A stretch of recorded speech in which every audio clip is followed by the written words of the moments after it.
If you spend the runtime of Happy Gilmore 2 playing Where Do I Know That Face?, here's a breakdown of every person Sandler rang up to make an appearance. Before he could even think about teeing off, Sandler had to assemble the original cast, or at least who was left from it, unfortunately enough. Julie Bowen's had a phenomenal career since the first movie, particularly her run in Modern Family, but she returned as Happy's wife Virginia Bennett for all of 3 minutes, until, spoiler alert, Happy kills her with a golf ball. As she told Variety, she has less screen time in the sequel than she did in the original, but it works in the story. Christopher McDonald dusted off his pistols for Shooter McGavin, returning to what he considers his most famous role. People don't even know my name. They just go, Shooter! And Ben Stiller needs no introduction. He actually had more screen time in the sequel, turning his belligerent nursing home orderly into a belligerent counselor for alcoholics. Sorry, alkies. You're in my world now. Oh my God. And of course, the movie makes sure to tip a cucumber flask to those who are no longer with us. Frances Bay, who played Happy's grandma, was 92 when she passed from complications from pneumonia in 2011. Bob Barker, meanwhile, was 99 when he died in 2023 after a bout with Alzheimer's. Perhaps most painful for Happy Gilmore fans, Chubbs, aka Carl Weathers, passed away in 2024. Sandler told The Hollywood Reporter that the sequel had to be rewritten after his death because he originally had such a large part in it. Add in the deaths of Richard Keel and Joe Flaherty, and was sure there were more than a few bittersweet moments on the set of the sequel. But Happy Gilmore 2 continued their legacy with a new generation of stars to carry the torch. In the nearly 3 decades since the first movie, Sandler's racked up at least a few hundred famous acquaintances. We can't say they all showed up in Happy Gilmore 2, but god dang it if it wasn't close. Stepping in as the main villain in the film is Frank Manatee, the cocky tech bro who invents maxi golf to shake up the sport. If you don't know Benny Safdie's face, you might still know his name. He's one half of the Safdie brothers, who directed Sandler to a Critics' Choice Award nomination in Uncut Gems. Was the bad breath thing an inside joke? Only Sandler and Safdie know the answer to that. Heart recognized. Starring as Manatee's main bad guy golfer is Haley Joel Osment, who hasn't shared a cast list with Sandler since 1994's Mixed Nuts. Probably the best major addition to the sequel was Happy's new caddy, Oscar. If you know, you know. If you don't, that's Grammy-winning rapper and singer Bad Bunny. And if you were surprised at his range in this movie, check him out in Bullet Train or F9. This kid's going places. You gotta buy Oscar his own restaurant. All right, what kind of restaurant are we talking here? What kind of food, Oscar? Sushi. No. Italian. Some of the most memorable new faces in Happy Gilmore 2 were the next generation of the original characters. Lavelle Crawford gives a pristine one-handed performance as Chubb's son, Slim. Damn, mosquitoes ain't everywhere. Look at them. Alligator? No, vending machine have enough change. Crawford's a familiar enough face from a couple past Sandler films, though you probably know him best as Huel in Breaking Bad and Better Call Saul. Keeping the theme going, Donald Jr., son of Joe Flaherty's Jackass guy, was a sublimely stupid casting of Eminem. Just like when he appeared in Funny People, his cameo was short, but pretty much perfect. Now you got me really pissed. Oh, what is this? Oh, you want some of this? Oh, come on. Oh, you brought the whole family. Next was a serious hole-in-one for the casting department. How do you replace a 7'1" Richard Keel? Well, you don't, but can get pretty close with 7'4" Serbian basketball player Boban Marjanovic, who plays Mr. Larson's son.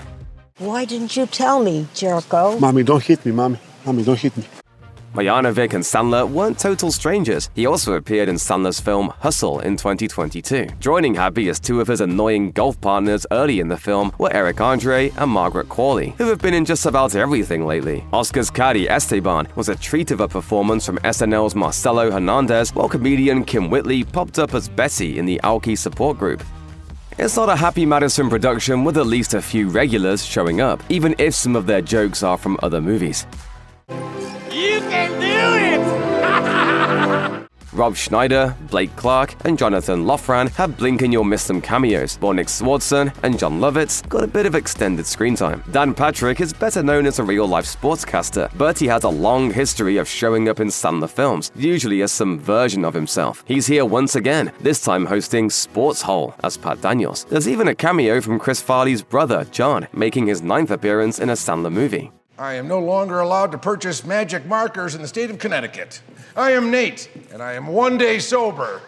SNL vet Kevin Nealon had a memorable role in the first Happy Gilmore, so he was all but guaranteed to reprise that role in the sequel. Psycho. Finally, Steve Buscemi has a completely unexplained role as a guy who lives across the street from the Gilmores and just sort of shows up sometimes. What are you doing, brother? What's up with this? Hey, what are you doing hitting my dad's car? This is the family affair, bro! What are you doing? Take him down, boy! You know the joke that Sandler uses his movies to take his family on vacation on Netflix's dime? Well, that was apparently true here too, even if that vacation mainly took place in a sunny New Jersey. You're a very cool guy. You remind me of my dad. Yeah. That's his daughter, Sadie. This is his wife, Jackie. That's his other daughter, Sunny. Heck, this is his cousin, Jana. Who is Skippy Goldenbaum? That is incorrect. And for the scene with Drago Larson's mom, he brought in his own mother, Judy, to play the part. Aww. But this was more than just a Sandler family reunion. The movie's co-writer, Tim Herlihy, this guy, got his son Martin a role as the third member of Happy's early golf group. Woo, carpet! The Stiller kids also got in on the action. Ben's daughter Ella appeared as the cashier in the liquor store, while his son Quinlan got choked out by Will Zalatoris. Now he gets it.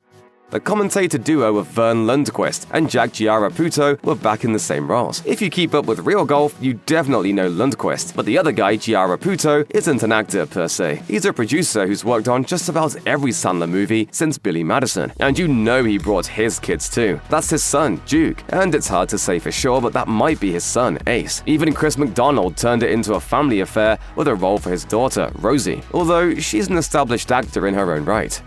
On top of the classic duo of Vern and Jack, Happy Gilmore 2 brought in some of sports entertainment's biggest faces to keep a running commentary on the golf action in the film.